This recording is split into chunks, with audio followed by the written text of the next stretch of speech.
Let's welcome AI city. ఇదెక్కడుంది అని shock అవ్వకండి. మన హైదరాబాద్లోనే కమింగ్ సూన్. ఎన్నో ఆశలతో ఆసక్తి రేపుతున్న ఏఐ సిటీ రూపకల్పనలో మరో ముందడుగు పడింది. అదే ఏఐ గ్లోబల్ సమ్మిట్ 2024. అసలు ఈ ఈవెంట్ ఉద్దేశం ఏంటి? 2 రోజుల సదస్సులో ఏం జరుగుతుంది? ప్రభుత్వ లక్ష్యాలేంటి? Let's watch this focus.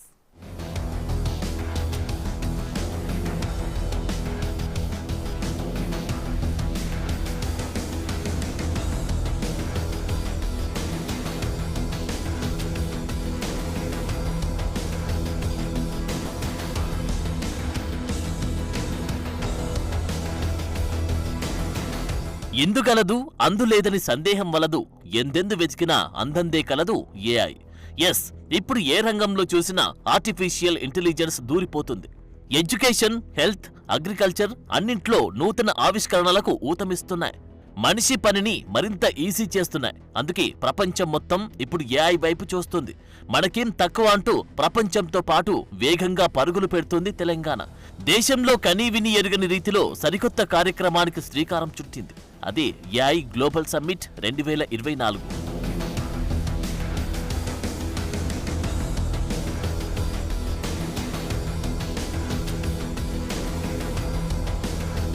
దేశంలో ఇప్పటి వరకు ఎవరూ చేయని ఘనత హైదరాబాద్కు దక్కింది.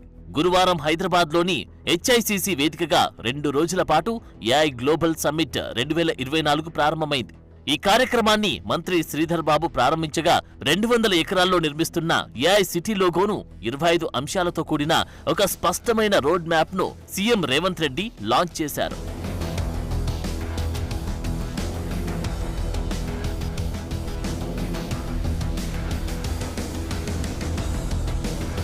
మన దేశంలో ఏఐ గ్లోబల్ సదస్సు జరగడం ఇదే తొలిసారి. ఆ ఘనతను హైదరాబాద్ సిటీ దక్కించుకుంది. ప్రపంచవ్యాప్తంగా ఉన్న ఫేమస్ కంపెనీల సీఈఓలు ఈ సదస్సుకు హాజరయ్యారు. దాదాపు 2000కు పైగా ప్రతినిధులు ఈ బిగ్గెస్ట్ ఈవెంట్కు అటెండ్ అయ్యారు. 2 రోజుల పాటు జరుగుతున్న ఈ సదస్సులో కొత్త టెక్నాలజీతో చేపట్టే పరిశోధనలు, స్టార్టప్ డెమోలు, అభివృద్ధి దశలోని వినూత్న ప్రాజెక్టులను ఈ సమ్మిట్లో ప్రదర్శిస్తారు. We have divided this 2 days conference, into a number of sections. Immediately after the opening ceremony, there'll be keynote addresses, and some of the most distinguished global speakers are with us to share their thoughts. Basically, they'll be highlighting what kind of global trends are being witnessed, and what is it that India as a country and Telangana as a state can replicate. There are many panel discussions touching topics like innovations, future world, Indian perspective, responsible AI, governance, and also sectoral focused panels on agriculture, education, health, social good, etc.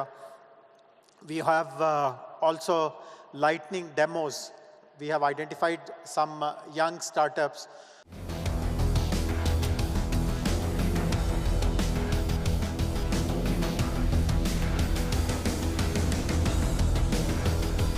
ఈ ఈవెంట్లో ప్రధాన వేదికతో పాటు 4 అదనపు వేదికలు ఏర్పాటు చేశారు.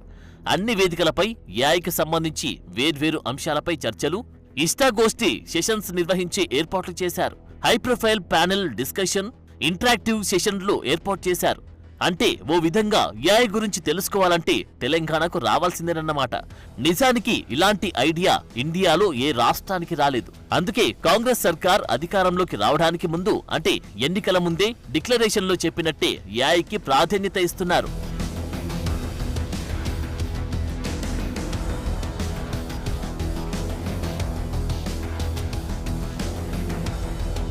చెప్పాలంటే rail engine, photo camera మొదలుకొని ఇప్పుడు అన్నింట్లో ఏఐ వచ్చేసింది. మరి మనమెందుకు వెనుకున్నాం?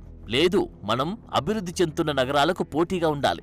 అలా చేయాలంటే మనం ఏఐను అడాప్ట్ చేసుకోవాలి. అందుకే హైదరాబాద్లో నిర్మిస్తున్న 4th సిటీలో 200 ఎకరాల్లో ఏఐ సిటీకి ప్రభుత్వం ఏర్పాట్లు చేస్తోంది.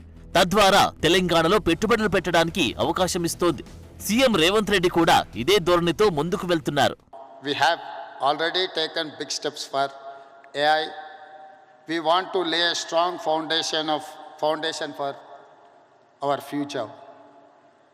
Telangana AI Mission or TAIM in partnership with NASSCOM will help us implement AI framework in Telangana. We will continue to bring government and industry experts together to drive innovation. The AI Summit today in Hyderabad is our declaration. We are ready for AI. We will create AI's future and set standards. I welcome all of you to the city of the future. Let us all come together and script a great new future.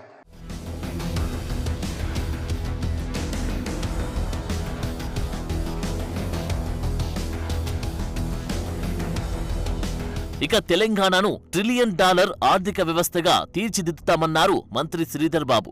అత్యాధునిక వసతులతో AI city నిర్మిస్తామని, రాబోయే 3 ఏళ్లలో AI global హబ్గా Hyderabad మారబోతుందన్నారు. AI పెట్టుబడులకు India గమ్యస్థానంగా ఉందని చెప్పిన శ్రీధర్ బాబు తెలంగాణలో ఏఐ విస్తరణకు మంచి అవకాశాలు ఉన్నాయన్నారు. We are ensuring that AI-driven companies can commence operations quickly by partnering with, WTC, the World Trade Center, Shamshabad, offering 2 lakh square feet of world-class office as an interim measure, Evernorth. This strategic initiative not only accelerates the establishment of AI companies in our state, but also lays the groundwork for further expansion in AI City once it is ready. The AI City will be cradle for groundbreaking advancement, but our vision doesn't stop here. AI City will host the premier R&D institutions, the best and the oncoming AI product companies. And also we shall seize that the startups, the innovation takes place in AI City. And also we will be established a AI School of Excellence in this AI City of us. Finally, our AI policies will be designed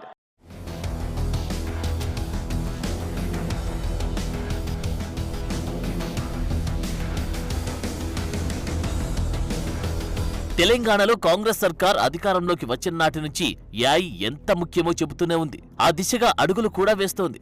ఇప్పటికిప్పుడు AI అన్ని రంగాల్లో అభివృద్ధి చెందుతుంటే మనం కూడా మొదట్లోనే అందిపుచ్చుకుంటే భవిష్యత్తులో అది రాష్ట్ర భవిష్యత్కే కాదు దేశ భవిష్యత్కే పనికొస్తుందనే ఆలోచన సర్కార్ది. అందుకే ఎక్కడ కాంప్రమైజ్ అవ్వడం లేదు. మేకింగ్ ఏఐ వర్క్ ఎవ్రీవన్ అనే థీమ్తో దూసుకెళ్తోంది. నేను ఉదాహరణకి నా సెక్రటేరియట్లో కూర్చుంటాను అనుకోండి, నా ఆఫీస్లో మధ్యలో నా పిఏని పిలుస్తూ ఉంటాము. దట్ ఈ డిక్టేషన్ తీసుకోండి ఆర్ నోట్ చేసుకోండి, ఆర్ ఈ కేంద్ర ప్రభుత్వం కార్యదర్శికి ఒక లెటర్ తయారు చేయాలి, ఒక ప్రాజెక్ట్ కోసం వాళ్ళని ఫండ్స్ కోసం అడగాలి, మీరు ప్రిపేర్ చేసి నమూనా చేసి తీసుకోరండి, దాంట్లో ఏదైనా సవరణలు ఉంటే నేను చేసేసి పంపిస్తాము. అట్లా సామాన్యంగా నేను ఆఫీస్లో కూర్చుని చూస్తూ ఉంటే ఇది ఎన్నైనా సార్లు దినమంతా జరుగుతుంది. అట్లా మీరు చూస్తారు. అదే ఏఐని మనము పూర్తిగా వినియోగించుకోగలుగుతూ ఉంటే ఈ ప్రక్రియ అవసరమే ఉండదు. ఏఐలో ఏం అప్లికేషన్ మేము వాడుతున్నామో, సో ఉదాహరణగా వ్యక్తిగతంగా నేను జెమినీని ఎక్కువ వాడతాను. ఇది గూగుల్ వాళ్ళు కనిపెట్టిన ఏఐ సాఫ్ట్వేర్ అనమాట. సో నేను జస్ట్ నా ల్యాప్టాప్లో జెమినీ ఓపెన్ చేయాలి అండ్ జెమినీకి చెప్పాలి కేంద్ర ప్రభుత్వానికి లెటర్ తయారు చేయండి, 1 minute ఆ లెటర్ వచ్చేస్తుంది. సో అప్పుడు మీరు అనుకోవచ్చు ఆ పిఏ అవసరమే ఉండదు, ఆ పని అంతా మషిన్ ద్వారానే మనము చేయవచ్చు. సో భవిష్యత్తులో అట్లే అవుతుంది, పిఏ పని పోతుంది. బట్ దాని బదులు 4 కొత్త జాబ్స్ వచ్చేస్తాయి.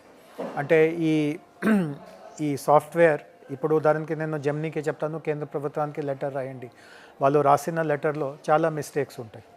కేంద్ర ప్రభుత్వంలో కార్యదర్శి ఎవరు, ఆ పేరు కరెక్ట్గా ఉండకపోవచ్చు, ఏ సందర్భంలో ఆయనకి డబ్బు అడుగుతున్నాము. సో ఇవి అన్నీ మనము ఇంకా పరిశోధన ద్వారా ఏఐ సాఫ్ట్వేర్కి ఇంకా ట్రైన్ చేయడం ద్వారా ఇంకా పర్ఫెక్షన్ దాంట్లో తీసుకురావచ్చు.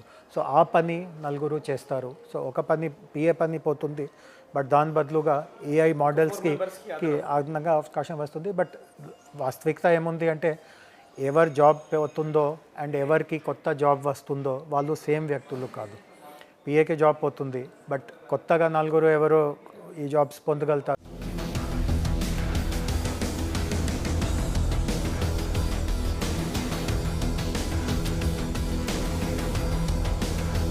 నిజానికి చాలా మందికి ఏఐతో ఉద్యోగాలు కోల్పోతామనేది పెద్ద డౌట్. అలా జరిగాయి కూడా. అంతెందుకు, కంప్యూటర్లు వచ్చిన కొత్తలో కూడా ఇలాంటి డౌట్సే వచ్చాయి. కంప్యూటర్లకు వ్యతిరేకంగా అప్పట్లో ఉద్యమాలే జరిగాయి.